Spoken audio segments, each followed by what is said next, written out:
Hello everybody, it's Sarah, and today it is once again time to sit down and talk about a book. What a surprise, on a book related channel. So today I am back once again with a review, and that review is of Red Scholar's Wake by Aliette de Bodard.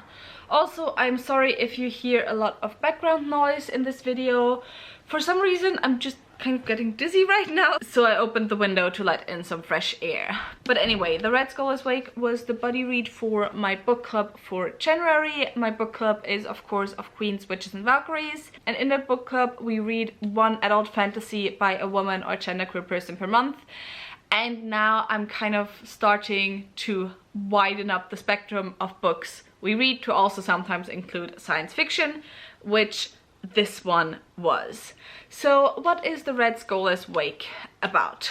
In the Red Scholar's Wake we basically follow two women.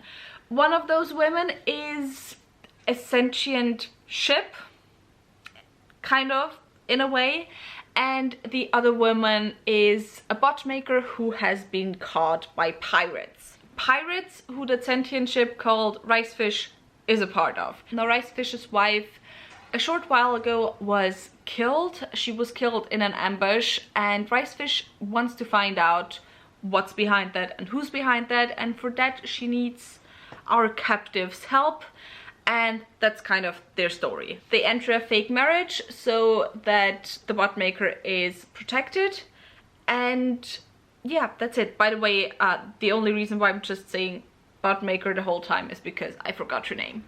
I am not very good with names in books a lot of times, and I'm too lazy to look inside right now. So yeah, also this edition that I have is the Illumicrate edition, and it's just so pretty. I love it so much. I love the sprayed edges, I love the end papers. It's just gorgeous. So that's it as far as contents go. So now let's talk about what I thought of this book.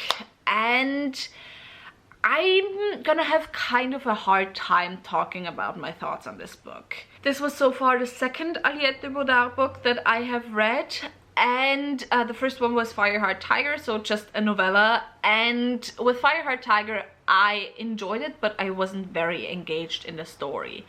I thought that's just due to it being a novella, it being rather short, because I just, you know, a lot of times I can't really engage with novellas. I need more space than that.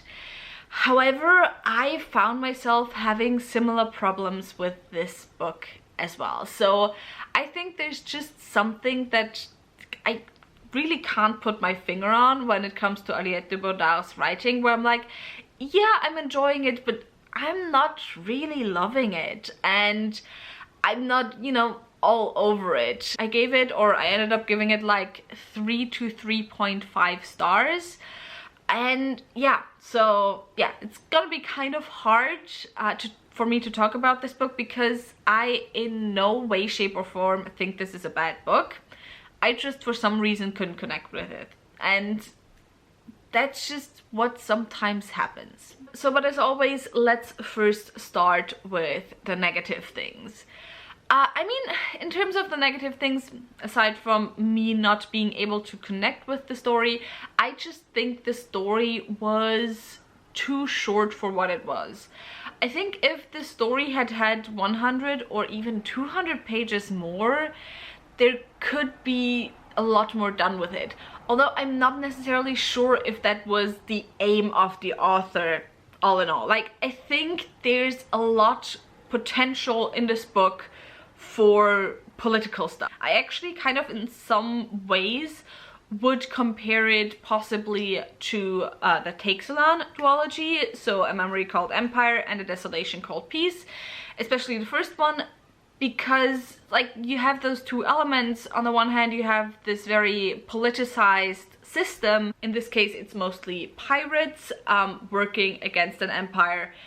In the case of the Texelan duology, which is standing somewhere up there, I think here I have A Desolation Called Peace, it's obviously also the empire, and you have our main character who is an ambassador from a smaller, not system, but I forgot what it was called, like ship, planet.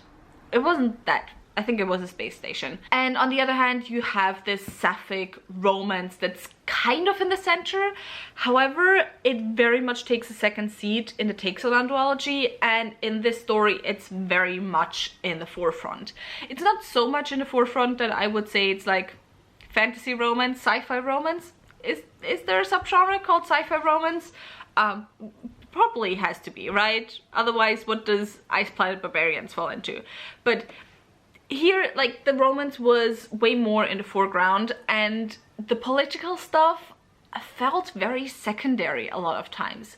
Like, you had those councils that you saw and that were scenes, but they felt kind of isolated, and yeah, it's just, the political stuff wasn't there enough for me personally. However, I am someone whose favorite subgenre of fantasy is political fantasy.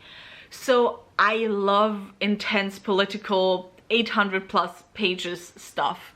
And I know that for a lot of people that is not their preference. So like, if you like some politics in your fantasy and science fiction, but you don't want it to be the entire focus of the story, maybe this 100% is for you and right up your alley. Aside from that, with the romance, I just, for some reason, couldn't connect to the romance. I didn't really care about the romance. The thing I mostly cared about is that the bot maker had a daughter, and I just really loved the daughter. I wanted to see more of that, to be honest. I just wanted to see a lot more there. But in terms of the romance, it just was a bit too fast and too quick for me, especially for the bot maker being a prisoner, basically, and being forced into this marriage. We learn later on about, you know, some history with Ricefish and her wife, which makes some of the feelings from her side of the story a bit more understandable.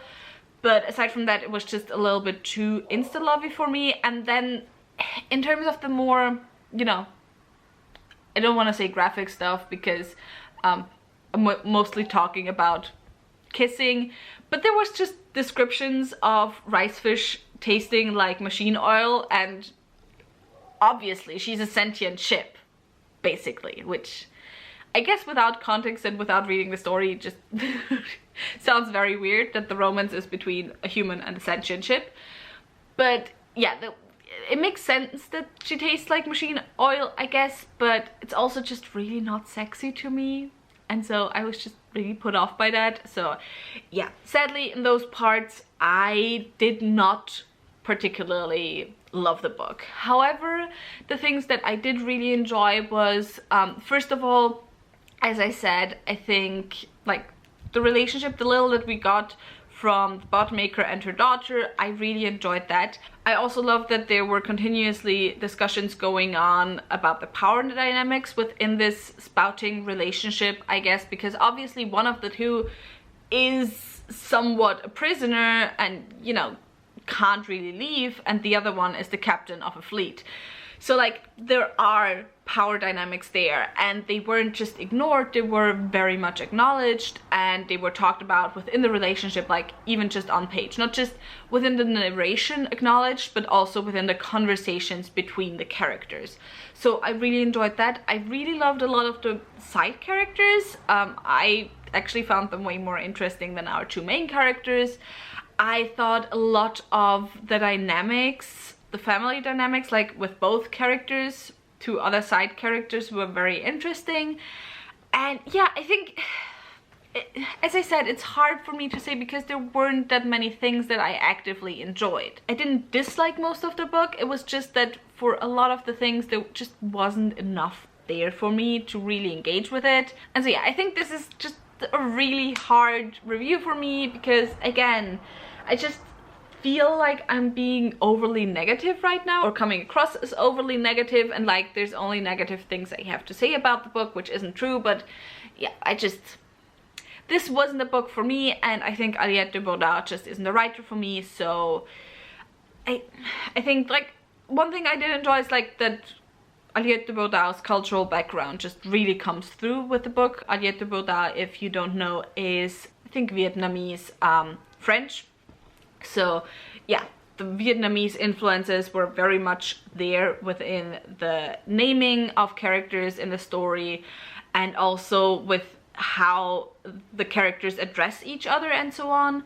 And so I really enjoyed that. But yeah, aside from that, just I think isn't an author necessarily for me. Maybe I will give her one more chance, because I don't know, I just like giving second and third and fourth chances, I guess. And so yeah, with all of that said, if you have read The Red Scholar's Wake, what were your thoughts on it? Did you maybe enjoy it a lot more than I did? If you enjoyed this video, maybe think about giving me a thumbs up and also maybe subscribing. All the links to my social media as well as to my book club will be linked down below, so go and check those out, and I hope I'll see you very soon. Bye!